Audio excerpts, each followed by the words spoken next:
Hey everyone, and welcome to This Explainer. Today, we're diving into something that is, honestly, pretty mind-bending. We're unpacking a rigorously researched and deeply provocative manifesto by Zachary David Enfield called the Educational Commons. This document actually argues for a complete, ground-up dismantling of the traditional K-12 education system here in America. It starts off with hard policy and economic data, and then it ends in this completely unexpected theological register. Our goal today is to map out this radical argument step by step using the author's own data and framework. Here's our roadmap for today. We're going to hit 6 key areas: the purchasing lottery, a system in crisis, solving the unsolvable, the AI catalyst, the educational commons, and we'll wrap up with something called the end of teaching. Let's get right into it. All right, Part 1, the purchasing lottery and the unequal foundation of K-12. Enfield kicks things off with a pretty harsh reality check about how public schools are funded. He frames the current model not as a true educational baseline, but as an inherently unequal geographic lottery based entirely on local district purchasing power. Grounding his claim in 2024-2025 data from the National Education Association, the text looks at high-spending versus low-spending states. Think about that. New York is spending over $32,000 a year per student, while Idaho is at just under $12,000. That is a massive, almost threefold difference, literally within the exact same country. Because of that massive gap, Enfield drops this really powerful line. Zip code education is a purchasing lottery, not a foundation. Basically, he's arguing that society takes kids from these vastly different funding backgrounds and judges them on their test scores and graduation rates as if they're all towing the exact same starting line. But with that kind of funding discrepancy, it's just an illusion of equal measurement layered over structural inequality. Which brings us to Section 2, a system in crisis, specifically labor collapse and safety concerns. Beyond the unequal funding, the manifesto points to data showing that the current human-led model is, quite frankly, failing to staff itself. Let's look at a staggering statistic: 1 in 8. According to the Learning Policy Institute, right now, across the whole nation, 1 out of every 8 teaching positions is either completely empty or filled by someone without proper certification. The system literally just cannot find enough qualified humans to put in the classrooms. And the data paints a pretty grim picture of why this labor collapse is happening. K-12 teachers are currently the most burnt-out profession in the United States, with up to 52% reporting frequent burnout. Even crazier, professional enthusiasm took a massive nosedive, dropping from 60% in 2010 down to just 20% a decade later. Meanwhile, enrollment in teacher training programs has dropped by a third. The pipeline is drying up at the exact moment we needed to expand. The text then respectfully but very clinically highlights a darker element of our current setup. Using Gao and federal data, the author points to documented patterns of physical and sexual abuse. An estimated 10% of K-12 students experience educator sexual misconduct. Now, Enfield doesn't frame this as a moral failing of all teachers, not at all. Instead, he treats it as a huge architectural flaw. When a system places adult humans in physically isolated, unsupervised authority roles over children, these risks are unfortunately baked right in. So, how do we fix an unsolvable system? That takes us to Section 3, solving the unsolvable and the 40-year puzzle. To understand the author's proposed alternative, we actually have to go back to 1984 to look at what was considered an impossible educational puzzle: Bloom's 2 sigma problem. Educational psychologist Benjamin Bloom proved that one-on-one personalized tutoring makes students perform 2 standard deviations better than conventionally taught students. In plain English, the average tutored kid outperforms 98% of students in a traditional classroom. We've known the gold standard for 40 years, but Bloom concluded it was just structurally impossible for society to afford its scale. To give every public school kid in America a human tutor would cost an estimated $2.2 to $3.7 trillion a year. It was a concrete wall.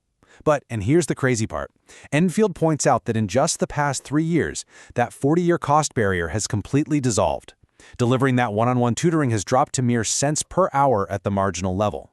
And that leads us straight into Section 4, the AI catalyst and redefining instructional capability.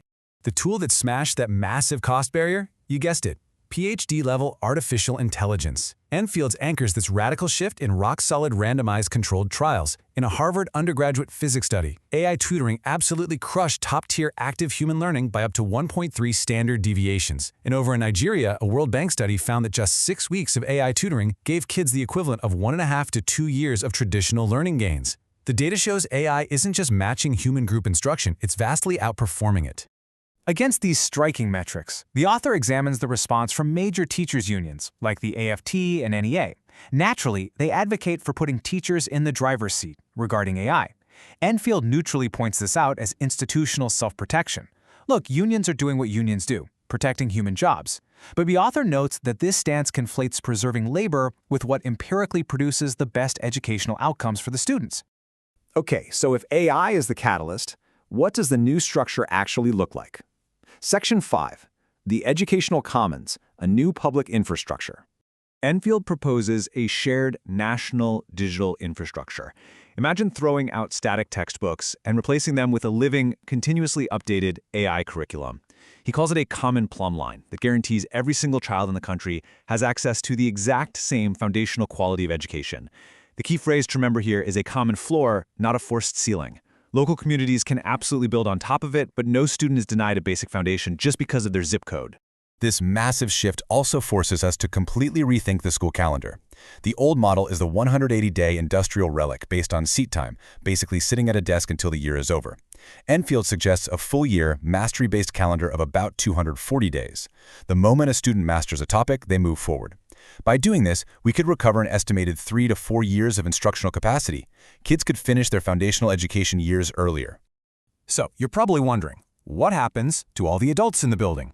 Well, the manifesto outlines a profound shift.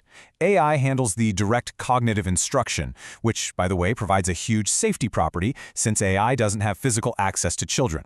Meanwhile, human adults transition away from being the primary subject matter authorities.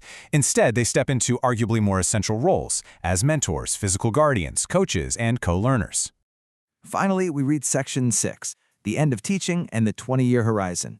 The explainer pushes this argument out onto a timeline. Using data from an AI evaluation group called Metra, it maps out a task length doubling curve. Check this out. In late 2022, AI could autonomously handle about a 30-second task. By early 2026, it's projected to handle 14-hour tasks. If you compound that doubling rate out 20 years to 2046, frontier AI undergoes an incomprehensible 17 billion-fold expansion in capability.